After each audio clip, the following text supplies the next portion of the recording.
So hi guys, welcome back to our channel and to the 22nd episode of the Forex Market Breakdowns. Today is going to be quite interesting, so I'm going to look at around 5 pairs. I'm going to do a follow-up of 2 or 3 pairs which I did last week, and then I'll bring in some other setups which I've been able to spot. At least during the weekend I had some time, and so I got to break down the markets and look at what has been happening, and I've come up with some pretty good ideas which I think we can be able to share with you guys, and hope you'll make some profit out of what we'll be sharing with you. Again, for the bootcamp, still limited seats remaining, but very limited. So make sure if you're still interested in purchasing the course, in purchasing the bootcamp, you go ahead and purchase. And if you have any question with regards to the bootcamp, don't shy off from asking us. We'll be there to answer and to answer your questions and to tell you whichever points and highlights that you'll be needing about the bootcamp. So nothing much other than that. I'll just go straight into the charts that I've been sharing, but I'll also highlight that some things that we do share on our YouTube channel. Most of you, I don't know if you still go back to the site and check out some things, because like recently I did an article with the top 10 books that I recommend for trading the markets and learning how to trade the markets. I think those books have been really influential in shaping how I think and approach the market. So I did that list and I put it out on the website, shared it on the groups, and I think we'll leave the link below for joining the WhatsApp group. So if you're interested in that, you can also join our WhatsApp group to receive such updates. So anyway, those are some of the things that you won't find on our YouTube channel, which are back on our site. So hope you do both. You juggle between the site and also you come back to the channel and watch the video. So nothing much other than that, and I'll just go straight in and start the chart breakdowns. So we'll start off with oil on the daily chart. I want to go to the weekly chart because last week we never had anything significant that will change my outlook on the weekly chart. But studying the daily chart, I have 2 likely scenarios which I'm going to share with you, and I'm torn between the 2 scenarios, but I'll show you how we'll be able to confirm the 2 probabilities if any of them will be playing out. So the first one, which I am favoring that perhaps we could be seeing, is that the markets will sink lower from this mark, from the current retracement to the 78.6 to at least 58.8 and ultimately 57.5, but you can't forget the $60 mark. That idea is pegged on the fact that we had a break of this channel, and again we had a pullback which acts like a good retest towards this channel. We can't also forget the 2 candles, and again the moving averages, the 21-day moving average has been retested and seems like the markets will be going lower. But we cannot also forget that perhaps this was a false breakout of this channel, and using the Fibonacci levels again we discover that this was the 50% retracement. If I bring in my Fibonacci a little bit higher, then we discover this was 67.8, and the markets are likely to move higher. But this one is pegged again on a close above 64.5. So I'm not going to bet any money on a bullish setup unless we close above 64.5. And if we close above 64.5, then I'm looking for 67.5 and ultimately 70. If, however, we don't close above the pivot point, which I'll show you on the lower time frames, and I've already executed this short position, in fact I'm riding it, then I expect the markets to sink lower at least to 60, 58.8 and ultimately 57.5. That's how I'll be aligning my target, and that's how I'll be managing this trade. If I go down, however, to the 4-hour chart, on the 4-hour chart we have a beautiful channel that has been formed, and as a result of the sideways movement that I earlier talked about, this is the sideways movement on the daily chart, which looks like it's a little bit confusing, but coming back down here you can be able to understand, and that's the reason why you use multiple time frames. So going back down to the 4-hour chart, you discover that we have bounced off this channel the 4th time, and basically this means that perhaps shorts are favored, and you can see already we had some bearish momentum sending this pair lower, but 62.5 proved to be a level, and some bullish momentum is again coming back to send this pair higher. But again, today currently 1 hour 56 minutes, we are 30 minutes into London Open, and already we can see that the markets are rejecting the R1 level. So if this level is respected, then my earlier bias which I talked about stands, and I'll be looking now for 61.25 first, $60, 58.8 and ultimately 57.5. If we get to 61.25, which is also likely, then we might get to 61.25, reject that level and come back higher, breaking ultimately 64.5 and heading to 67.5. We might also come and break past the 61.25. We might move lower, break 61.25, touch 60, and again the markets move higher. After 60, we'll be looking for 58.8 and ultimately 57.5. We'll be updating you on the site and on the group as this market will be developing and showing you how you will be able to position yourself. But that's my outlook on oil, and hope you guys will be able to incorporate that with your own analysis. So I'll go down to the next pair which I'll do, which is gold. So last week on gold, we talked about a very good setup that we expected. I remember highlighting that if we get a close above 1305, I'll be going long. But if we reject 1305, which was my base level, then I'm still favoring the short bias that I earlier talked about. I was earlier talking about in a previous video that the markets will maybe bounce here and we'll see a move to 1360. Then I corrected that, changed my bias to perhaps we'll get a break of 1240, a break of 1265 and a rally to 1240. And then unfortunately this happened. This was before this move happened. I think Caleb will show you in the videos. Bearish momentum to come in from this point to the formation of a good candle. Then I can also go back short and expect this one to sink lower. But with the trade war, also with the uncertainty in the market, with the stocks losing more than $1 trillion just yesterday, then we could maybe see gold rally all the way to 1360. So on this one, I'm quite open. I'm waiting for a break of 1305 to confirm the bull rally. But if the 78.6 Fibonacci holds and we get some good bearish continuation, at least a break of this counter trend line, then we could be maybe sinking lower to 1240 as I earlier indicated. So anyway, after reanalyzing my pairs and doing the analysis I talked about earlier during the weekend, I discovered that gold didn't move upwards. Instead, it respected a different channel which I never had, some different perspective which I never saw. And that's one of the reasons that you emphasize stress testing your thinking and also analyzing pairs with someone else. The fact that someone can see something that you have not seen will really help you in avoiding some of the big losses, and also trying to look for reasons why you are wrong will really help you. So analyzing gold, you discover that now we're respecting this channel. In fact, this was a move to touch this channel at that time. Now we have moved away from this channel. So having this as the first bounce, second bounce, the third bounce, this is a different slope of the channel. And using the Fibonacci tool that we normally use, you get that this was the 78.6 retracement, which was respected beautifully. And this was, in fact, a better level to sell. If you are squeezed out of this point, coming in at this point again to bring back your money was one of the best ideas that you could have executed. If you never did that, unfortunately, now you have learned. So do I see ahead of gold? You can already see that the earlier line that was talking about has been broken, or the channel that we're talking about. And now I think the markets will be moving lower to complete this structure, at least to 1240. So we'll expect a touch of this lower line on the channel, which is in confluence with 1240, S3 on the pivot points, and also a bounce of this other line. So I expect a bounce on this line and a touch of 1240, S3. And this is my outlook on gold. I think 375 pips still potential to the downside.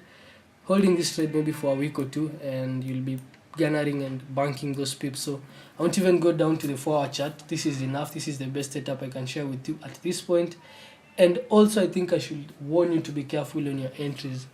Make sure you time your entries at a good level. That's why it's important to ensure that you know your style of entry. So if you're executing this trade, are you executing it as a breakout, pullback? Whichever it is, we already know the direction. It's upon you now to find the entry and exit of how you'll be managing and executing this trade. So we expect the markets to sink lower. 1240 is our next target. When we get to 1240, we'll be updating you. Perhaps a bullish move will be coming into 1360. We still think the Elliott wave pattern has a high probability of playing out.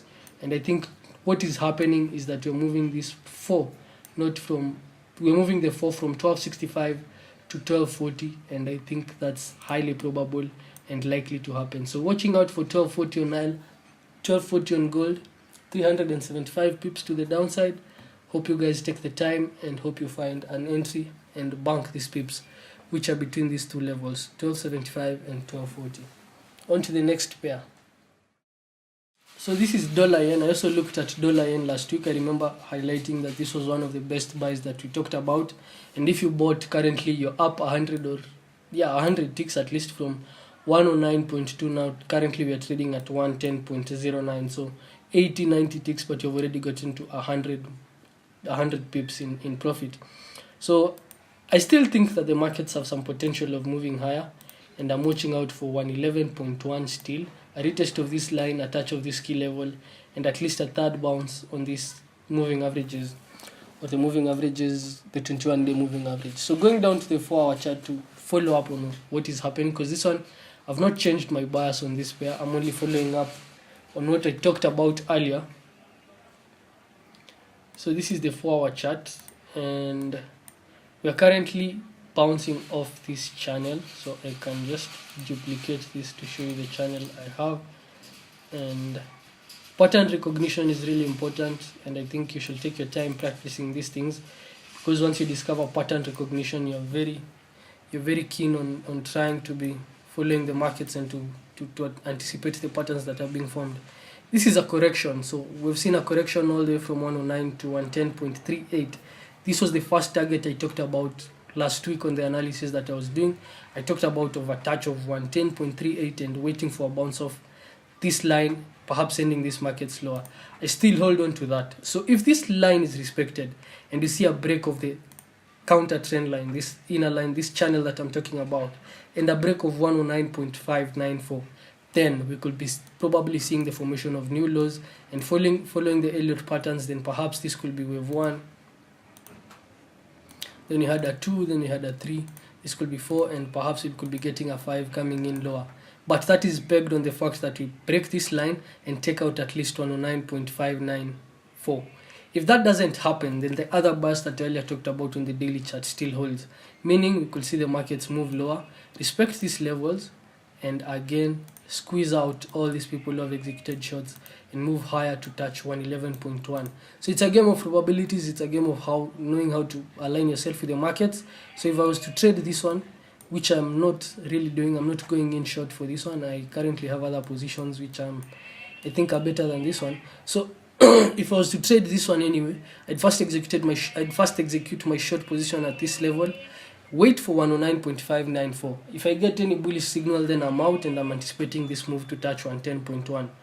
If, however, we get to this level and you sense that the markets might be breaking past this level, you can look at the candle patterns, you can look at the rejections of the moving averages, you can look at several items which can show you if the markets are rejecting or if the markets will be moving lower.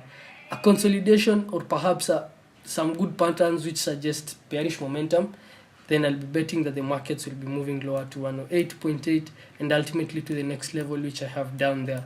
So that's my outlook on dollar yen.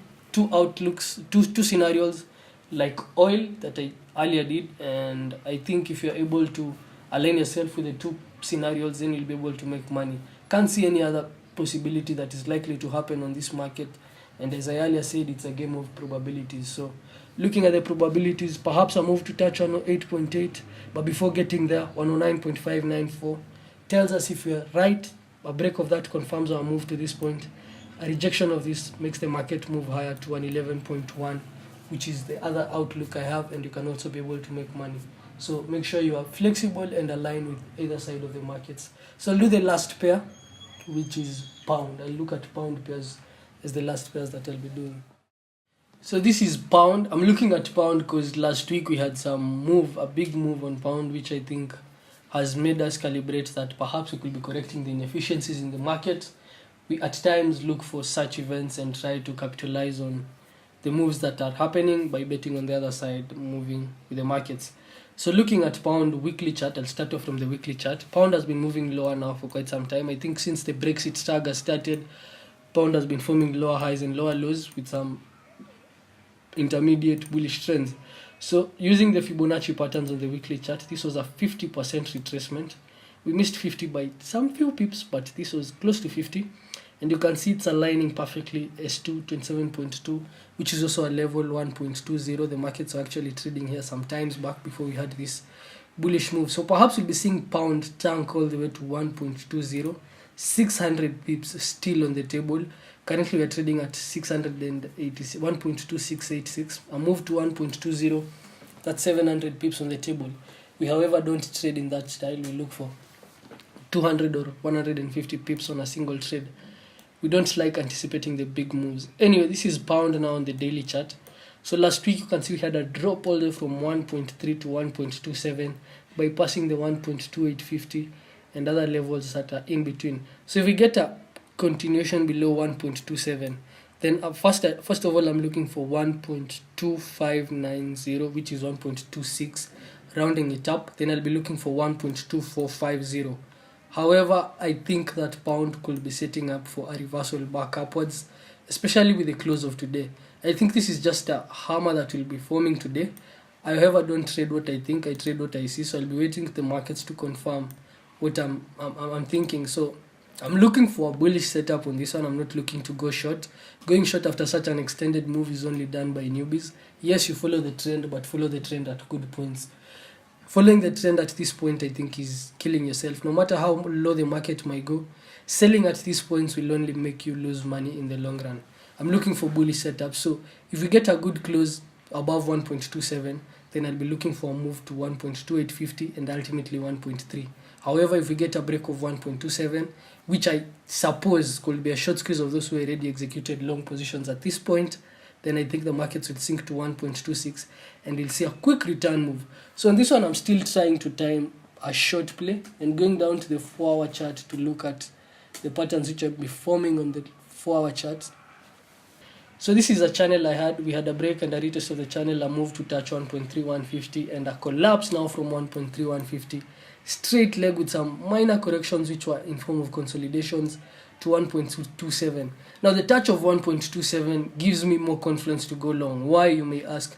We have come back to this channel after taking it out, and we not only respected the upper slope of the trend line. If I zoom in, you can see clearly we had a break of this, a retest, and a move sending it lower to touch 1.27. So I think there are a lot of confluences aligning for a long position at 1.27. And as I'm saying, this could be just a short squeeze. Don't get lost in such moves. Most people are executing short positions. They could be right, but doing this, I've done this for quite some time now, and I can tell you that going short at such points is not a good idea. It's not a good idea. After a drop of 700 pips, you want to look for some correcting this inefficiency that has happened on this market.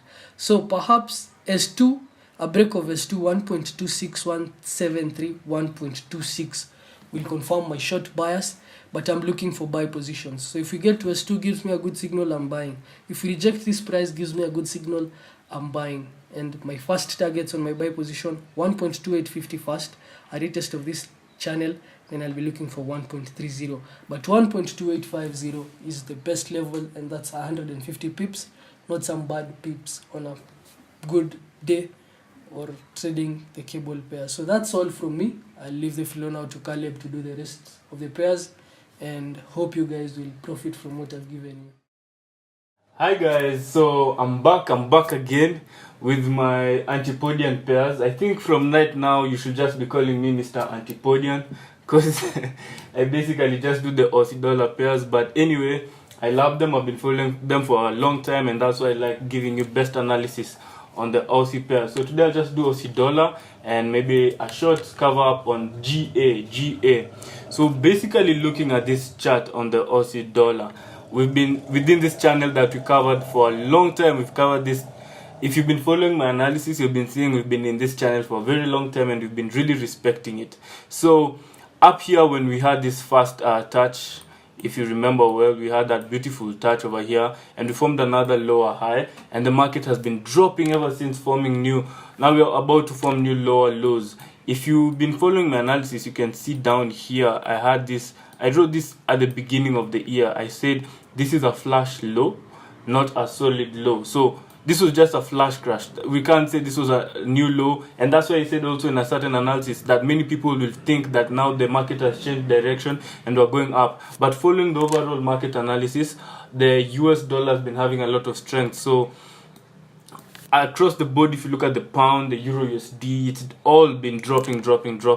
So following what we've been having on the Aussie dollar, this is the daily chart, and if you look closely, we had a gap opening over here during the start of this week. This was basically due to news on the Aussie dollar side. They had elections over the weekend where they were electing, it was a federal election where they elect the House of Representatives, and due to that small event, we had that gap opening across the whole board. If you look at GA, EA, or this Aussie dollar, we all had gap openings, which right now they've all been covered. So looking at this pair, we're still having that strong momentum to the downside. I covered, I think the week before last week, about targeting the level 0.695. I'll show a short clip on that. Bears seem to be in control of the market over here. You see the bulls are not getting that push to the upside. So this is a basic formation. We're watching candlestick formation, that retest of broken trend line. If we're able to come back and close below 0.705 level, we are yet to go to the downside, targeting areas of around 0.6950 down there. So that's about 100 pips if the market gets that beautiful momentum. And the market broke past that level and headed all the way down. So we're still targeting 0.6850. I think I said this a while back. And we're still having that strong momentum, which we might touch. And if we get that break strong momentum, as you can see, this market is on a free downfall. We might even come and touch the channel down here around this level, or just come maybe somewhere close in line with this spike over here, maybe around here. We might be targeting levels like around there before we get that move back up. So that's basically just overview on Aussie dollar. Maybe next week or the week after our boot camp. The boot camp, I'll cover a deeper analysis on this so that I can show exactly what's been going on, and the week after maybe I'll do a follow-up on this analysis so that I can show what has happened. But that's basically what I have on Aussie dollar. I can't see any bulls coming into the play any moment now. Maybe if we hit the level 0.685, we might have that short correction. Then we have that free downfall all the way to the red level, but we're still obeying the channel. We're basically following market structure, and as long as we're in that channel, we'll be targeting these lows around down here. So that's basically what I have on Aussie dollar. Maybe now we can look at GA and see what's happening on that side. So yeah guys, now down to GA. GA is a beautiful pair, but if you don't take care, it will blow your account straight to that zero mark. So what's been happening on GA? GA, we've been currently trading within this channel, as you can see, this red channel, which I'll cover a very beautiful analysis next week when we're having our boot camp. I have something very special on this pair that I'll be covering with the people who will be coming. So if you're still not paid, make sure you can still call us and get more information about how you can come for events. So basically, we have been within this channel, and at the moment now we had this sort of impulse around from these lows down here. After respecting our channel, we had this impulse, then a correction, then we're having sort of an impulse which is being rejected by the 1.886 level, and as you can see, market dropped back below. But it was also in confluence with this trend line, which was broken while we are having this correction and a retest, and we got a beautiful sell. I think I covered this the week before last week. I got a buy position around here, and I got another beautiful sell position around here, and we've currently hit the target where we're waiting for at 1.84450. And now what we can see, possibly we have two scenarios that can happen, which I'll cover more deeply in the bootcamp, is that we can still respect our channel. We can still respect our channel, come back and hit, but this is a long-term play. If it happens, we can hit maybe our channel back around here, or 127.2, maybe just come shy of that channel and have that free downfall. But what we're having at the moment is that we're being capped by this level over here, and the market can drop further down. If you look at the weekly time frame, which I won't get into because I'm leaving that for next week. If you look at the weekly time frame, there's a lot of confluence that the market can drop. So long term, we're looking for this market to go really low, targeting levels below 1.800 level. So basically right now we had that, as I was saying, on the Aussie pairs, we had that flat gap opening over the weekend. So I'm just looking at the daily time frame, just looking at candlestick formation, not really going down to the 4-hour chart. So as you can see, today we've covered the gap, so we've spiked around this level. So market can continue, especially if we come in close back below this level 1.8545, we can continue falling back down. But that's basically what I have. I think I'll save the best for next week. I don't really get deep into this. I have a really long-term analysis that I want to share with the people next week that I think is more significant for them than giving out for free. So that's basically what I have. I hope Ken has helped you with this analysis. Also, he covered 4 other pairs more deeply than I have.